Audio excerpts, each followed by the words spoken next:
एक जंगल काफी हरा भरा और सुंदर था। उस जंगल में बहुत सारे सुंदर पक्षी रहा करते थे। उस जंगल में एक तोते का राज था। तोते राजा बहुत ही समझदार और ईमानदार थे। तोते महाराज के जंगल के सभी पक्षियों ने अपने अपने घर बना लिए थे।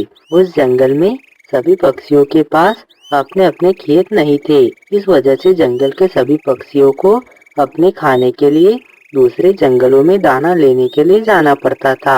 इसी तरह जंगल के सारे पक्षी न जीवन जी रहे थे। एक दिन की बात है, तोते महाराज अपने महल में बैठे हुए थे। तभी तोते महाराज का दोस्त सुंदर वन जंगल के राजा उल्लू वहाँ पर आ जाते हैं।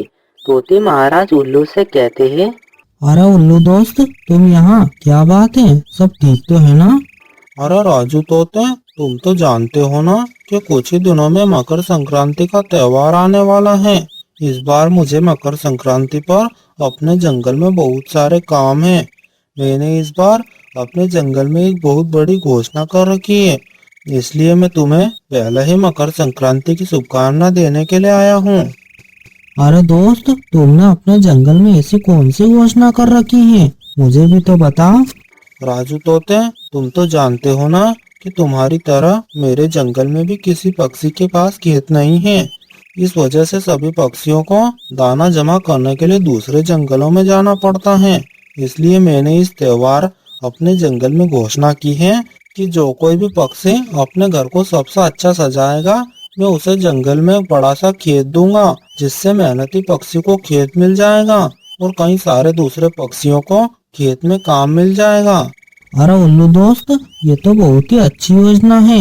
मेरे जंगल के सभी पक्षियों के पास भी खेत नहीं है, इसलिए मुझे भी ऐसा ही करना चाहिए, जिससे मेहनती पक्षी को उसकी मेहनत का इनाम मिल जाएगा और दूसरे पक्षियों को उस खेत में काम मिल जाएगा। तो फिर ठीक है राजू तोते, तुम ऐसा ही करो। अब मैं चलता हूँ, मुझे अपने जंगल में कई सारे काम हैं। और फिर ऐसा कहकर उल्लू राजा वहाँ से चले जाते हैं। और फिर तोते महाराज अपने वजीर बबलू कबूतर को अपने पास बुला लेते हैं और बबलू कबूतर से कहते हैं, अरे बबलू कबूतर, मैं जंगल में इस मकर संक्रांति पर किसी एक पक्षी को एक बड़ा सा खेत बनाकर देना चाहता हूँ। इसलिए तुम पूरे जंगल में ऐलान करवा दो कि इस मकर संक्रांति पर जो कोई भी पक्षी अपने घर को सबसे अच्छे से सजाएगा, मैं उसे जंगल में एक बड़ा सा खेत बना कर दूंगा। ठीक है तोते महाराज, मैं अभी पूरे जंगल में ऐलान करवा देता हूँ।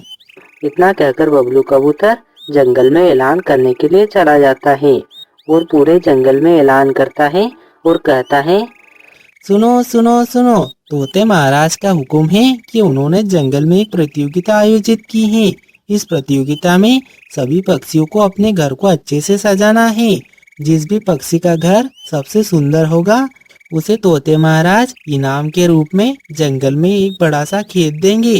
ऐसा ऐलान करके बबलू कबूतर तोते महाराज के पास वापस आ जाता है और तोते महाराज से कहता है, तोते महाराज, मैंने पूरे जंगल में ऐलान करवा दिया है कि इस प्रतियोगिता में जो पक्षी जीतेगा उसे आप जंगल में एक बड़ा सा खेत बना कर देंगे।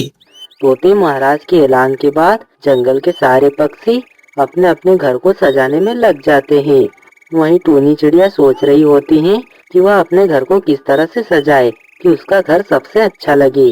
अरे इस बार तो मुझे अपने घर को इस तरह सजाना है कि मेरा घर ही जंगल के सभी पक्षियों से ज्यादा सुंदर दिखे। कुछ देर सोचने के बाद टूनी के दिमाग में एक योजना आती है। अरे हाँ, मुझे अपने घर को अच्छे से रंग करके इस पर बहुत सारे लाइटें लगा देनी चाहिए, जिससे मेरा घर बहुत ही सुंदर लगेगा। मैं अभी बुलबुल बहन के पास जाकर अपने घर के लिए बहुत सारी लाइटें और रंग लेकर आ जाती हूँ।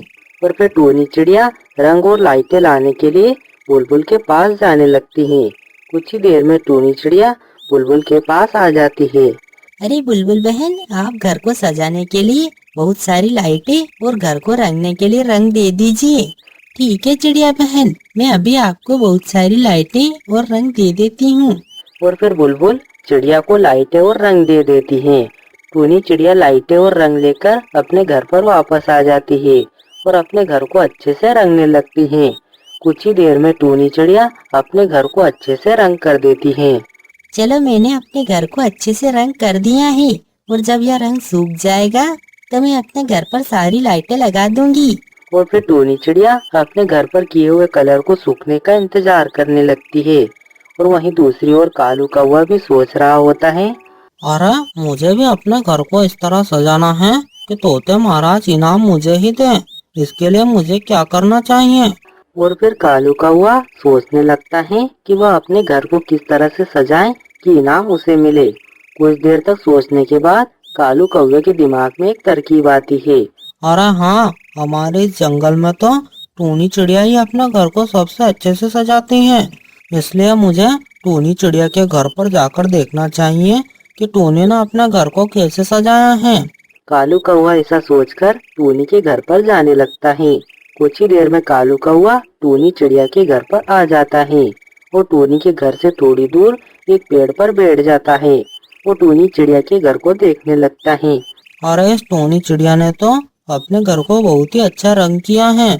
मुझे भी अपने घर को इसी तरह अच्छे से रंग करना चाहिए। अब मुझे बुलबुल बहन से रंग लेकर अपने घर को रंगना चाहिए। और फिर कालू ऐसा सोचकर बुलबुल के पास चला जाता है। अरे बुलबुल बहन, आप मुझे घर को रंग करने के लिए रंग दे दीजिए।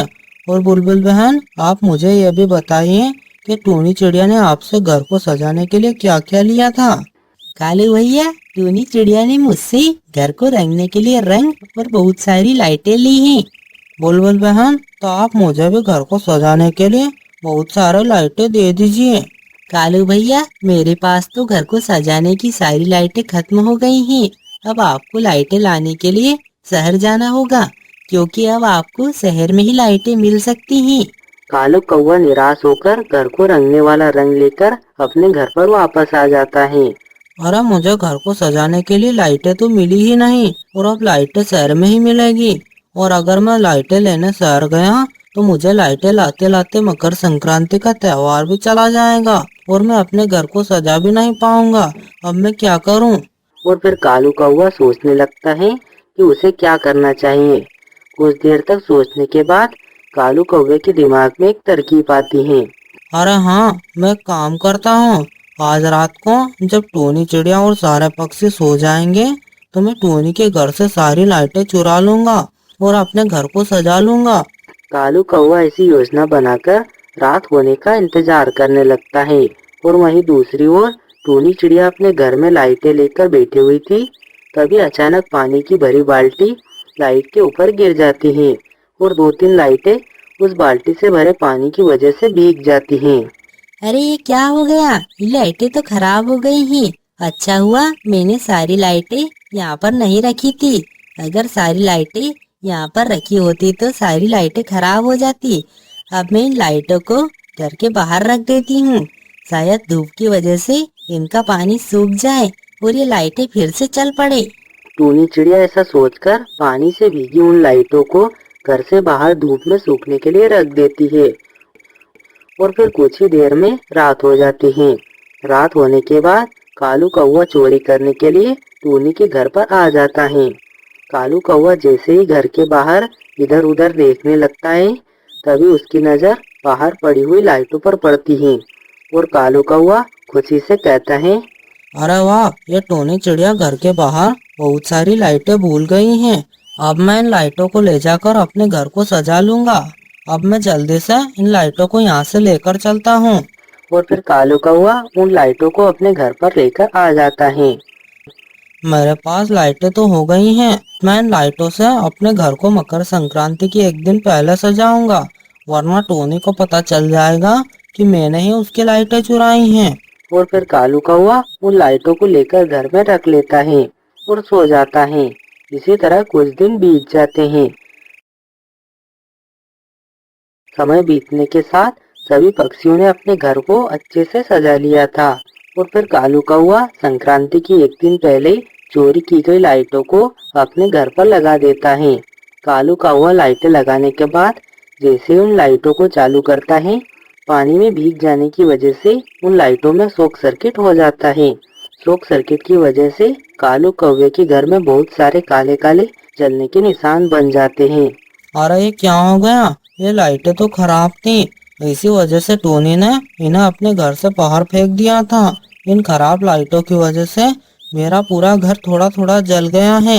अब तो मेरे पास इतना समय भी नहीं है कि मैं अपने घर को ठीक कर सकूं। कालू कौवा अब अपनी गलती पर पछताने के अलावा कुछ भी नहीं कर सकता था। और वहीं दूसरी ओर टोनी चिड़िया ने अपने घर को रंग करके उस पर बहुत सारे लाइटें लगा दी थी। टोनी का घर अब बहुत ही सुंदर और अच्छा लग रहा था। और फिर तोते महाराज अपने समय पर जंगल के सभी पक्षियों का घर देखने के लिए आते हैं।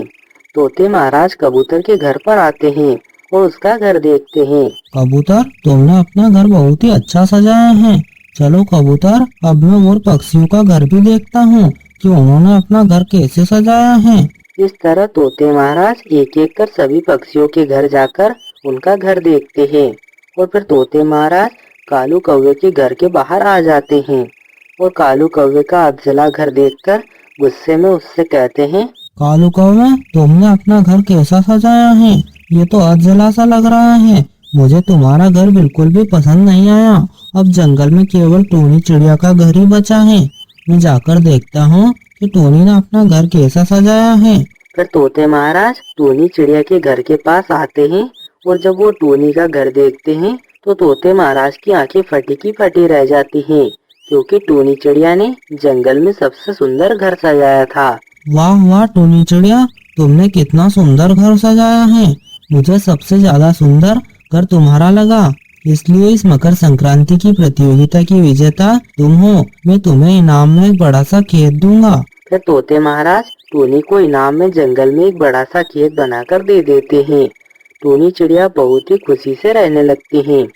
प्यारे दोस्तों, आप सबको यह कहानी कैसी लगी कमेंट में बताएं और ऐसी इंटरेस्टिंग कहानी देखने के लिए हमारे चैनल को सब्सक्राइब कर दें। वीडियो को आखिर तक देखने के लिए आप सभी का दिल की गहराइयों से धन्यवाद।